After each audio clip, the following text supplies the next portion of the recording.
अच्छा संग करता है, शुद्ध भोजन खाता है, अच्छे इंसानों में बैठता है, 2 घड़ी प्रभु का नाम लेता है और उसके घरों में सुख शांति है, वो आदमी जो भी काम करना चाहेगा करेगा, उसको पूरा लाभ मिलेगा उससे।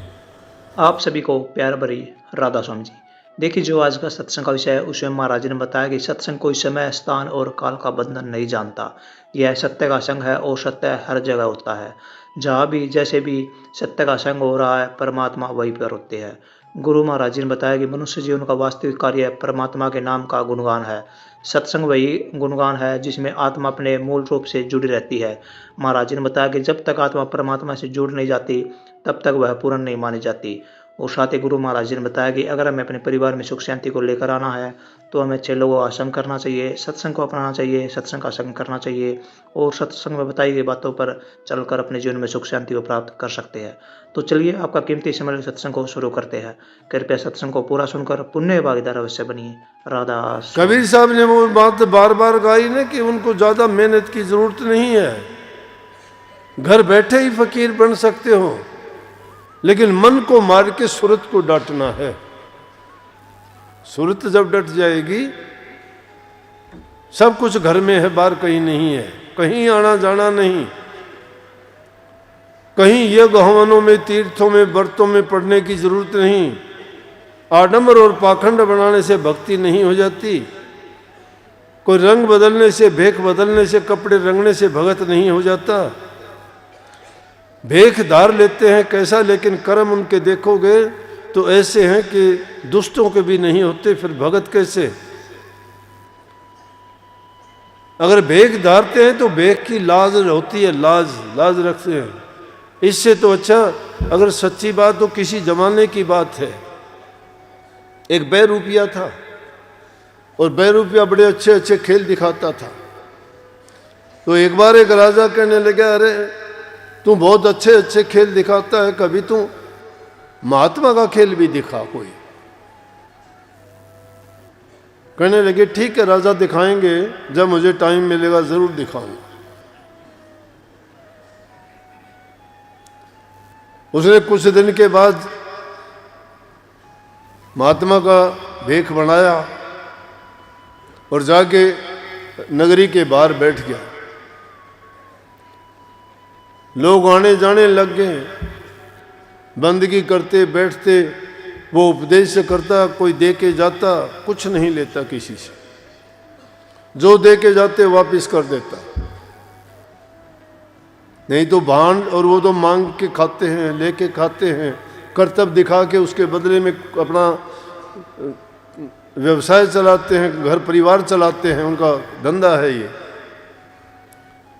लेकिन उन्होंने तो दिखाना था राजा को। जब पता लगा कि भाई एक महात्मा बड़ा सिद्ध है, कुछ नहीं लेता, उसको कोई देता है तो रोटी रोटी मुश्किल से खाता है, नहीं तो कोई देता है, इतना त्यागी है, सब वापिस कर देता है। जब राजा ने इतनी प्रशंसा सुनी, राजे महाराजे, सेठ साहूकार, व्यवसायी, धन दौलत वाले लोग होते हैं, उनको समय कम ही होता है, तो भक्ति और इन चीज़ों को भी पैसे से ही खरीद लेना चाहते हैं।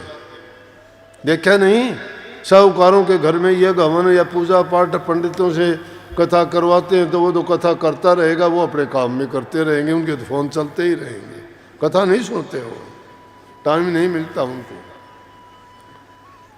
वो कथा करके चला जाएगा, इसका मतलब है उसमें खर्चा लगा दिया, पैसे लगा दिए, उन्होंने कथा करवा ली, परमात्मा को खुश कर लिया, लेकिन पल्ले कुछ नहीं पड़ा उसके। क्यों? उसको तो मौका ही नहीं मिला। उसने जो पैसा था उसके बल पे उसने तो भक्ति करवा। लोगों ने कहा बड़ा धर्मात्मा, कहीं भंडारा दे दिया, कहीं थोड़ा दान पुण्य कर दिया, कहीं गरीबों में कुछ बांट दिया कि लो, लौकिक बड़ी प्रसिद्धि मिल जाएगी, बड़ी इज्जत मान बढ़ाई मिल जाएगी, लोग वाह वाह करेंगे, खुश हो जाता है कि मैंने ये किया, मैंने वो किया। तो राजा कहाँ टाइम उनको इतना सोचने का। लेकिन राजा ने जब ये बात सुनी कि एक महात्मा बहुत त्यागी है, वो नगरी के बाहर आया हुआ है, राजा कहने लगा वजीर से, चलो भाई, कहते हैं कि एक ऐसा महात्मा है, बड़ा त्यागी है, हम भी उसको देख के आए। राजा वजीर के लेके और दूसरे लोग भी उनके साथ गए, जाके बंदगी की महात्मा के। महात्मा ने आराम से, कोई राजा का आदर सत्कार नहीं किया, क्योंकि पाखंडी होंगे वो तो भाज के कुर्सी डाल लेंगे, उन चाय पानी की पूछेंगे, ये करेंगे वो करेंगे। अब महात्मा किसके? महात्मा तो कहते हैं कि तुम कैसे बादशाह हो। बादशाह तो संत होते हैं। महात्मा फकीर, मस्त फकीर, उसको किसी की परवाह थोड़ी थी। राजा गया, उसने पूछा ही नहीं, कहने लगे जी राजा आया है। बोले बहुत अच्छा, आशीर्वाद, बैठो। बैठ गया राजा। राजा ने इशारा किया, 10,000 रुपये की थैली रखवा दी। थैली रखी रही, चलने लगे, थैली को छोड़ के चले तो महात्मा कहने लगे राजा ये उठा के ले जाओ अपने। बोला जी ये तो आपकी भेंट के लिए, मुझे भेंट में क्या करना है, एक झोंपड़ी यहाँ से कोई उठा के लेके जाएगा, मुझे ज़रूरत नहीं है इसकी, 2 रोटी मुझे मिल जाती हैं, ये आप अपना ले जाओ। व्याधि है ये तो बीमारी है, रोग है, ये तो लुटेरी है, मुझे लूट लेगी। कबीर साहब ने इसीलिए इस माया को ठगनी लुटेरी बोला ना, जगह जगह कहा कबीर साहब ने, ठगनी क्या नैना झमकावे तेरे कबीर हाथ नहीं आवे। ये रूप दिखाती है माया, ये नहीं होती तो भी इंसान दुखी, और होती है तो भी ये ठग लेती है। बड़े बड़ों को ठगा इसने, ऋषि मुनि त्यागी राजा बादशाहों को सबको ठगा, अनेक रूप धर के ठगा। और एक जगह तो कबीर साहब ने कमाल ही कर दिया, सीधा ही कह दिया, इस माया को कह दिया दूर भाग, मेरे नजदीक भी ना। शब्द है बहुत अच्छा, तू चाली जाहे मारेगे अपने को। कहते तू ठगोरी है, ठगने आई है, मुझे भी ठगने आई है। चाल दिखाती है लेकिन मैं काबू नहीं आऊंगा, मैंने जान लिया है तो क्या है। तू ठगनी ठगने को आई, ठगने आई मो, हम ठगिया राम नाम के बेच खाएंगे तो। तू चाली जाए मारेगे अपने को। कि तेरा ये रास्ता नहीं है, अपना रास्ता पकड़। संत तेरे काबू के नहीं हैं, बहुत फिरते हैं, जिनको लूटने के लिए पकड़ ले, कहीं से भी बहुत मिलेंगे। दुनियादारी में सब तरह के हैं, लेकिन संतों के पास मत जाना, जिन्होंने सब कुछ त्याग दिया है। वो तुझे जानते हैं, तू तो बीमारी है, रोग है, तकलीफ है। तो इसी तरह से वो कहने लगे ये तो व्याधि है, राजा उठा के लेके जाओ, इस बीमारी को कहाँ छोड़ दिया यहाँ। राजा ने ले लिया, उठा के चल दिया। अब कोई किसी की चीज़ हो, किसी को भेंट करे और वो ना ले तो कौन लेगा वापस? वही लेगा जिसने दी है।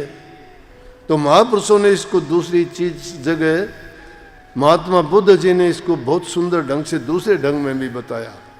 एक शिष्य कहने लगा कि हम भिक्षु लोग भिक्षा के लिए जाते हैं, लोग हमें बुरा बोलते हैं, गालियां देते हैं, तो हमें बहुत दुख होता है।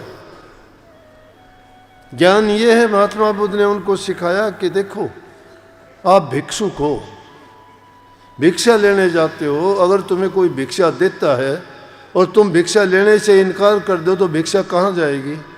बोला वो तो उनके ही पास रहेगी। तो तुम्हें गाड़ियाँ देते हैं, गाड़ियाँ भी तुम ना लिया करो, वो उनके ही पास रह जाएंगी, वो गाड़ियाँ उन्हीं को लगेंगी, तुम्हें नहीं लगेंगी। सिर्फ समझ का फर्क है। इंसान थोड़ा सब्र धैर्य करके अगर मानसिक संतुलन ठीक रख के बात करे तो बड़ी से बड़ी विपत्ति और आपत्ति को टाल सकता है। लेकिन कौन टाल सकता है? वो टाल सकता है जो अपने मन की सोच अच्छी और सच्ची रखता है, जिसके विचारों में शुद्धि है, सोच अच्छी है। बस जब ये कहा तो वो अपनी थैली को उठा के चल दिए। जाने के बाद उसके 2-3 दिन बाद महात्मा अपना वही रूप धारण करके नटवाड़ा और जाके कहने लगा राजा 2 रुपया। जाके राजा से कहने लगा महाराजा इनाम दो। हमारा इनाम दो राजा जी। बोले किस चीज़ का इनाम? बोले आपने कहा था खेल दिखाओ, मैंने खेल दिखाया आपको। कब दिखाया? बोले आपने कहा था महात्मा का रोल दिखा, कभी मैंने महात्मा का रोल दिखा दिया आपको करके। अरे कब दिखाया? बोले कि गांव के बाहर, शहर के बाहर एक महात्मा के पास मिलने गए थे आप। बोले हाँ गए थे। बोले कैसा महात्मा था? बड़ा बहुत त्यागी था वो तो, उसके चेहरे पे नूर था, बड़ा तेज था, बड़ा त्याग था। हमने भेंट दी, कुछ नहीं लेता था किसी से। बोला वो मैं था। बोला हैं? तू था तो अगर अब तू इनाम लेने के लिए आ गया, मैंने तेरे आगे 10,000 रुपयों की थैली रखवाई थी, तू ले लेता पागल, इतना इनाम मैं तो नहीं दूंगा तेरे को। बोला राजा ले तो लेता, लेकिन अगर लेता तो महात्मा के बाणे को दोष लगता।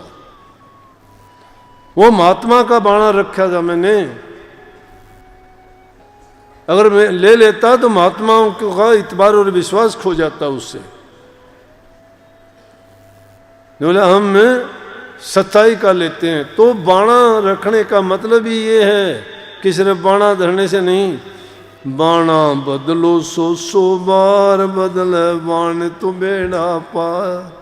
बाणा नहीं, बाण को बदलिए, आदत को बदलिए। आदत हमारी क्या है?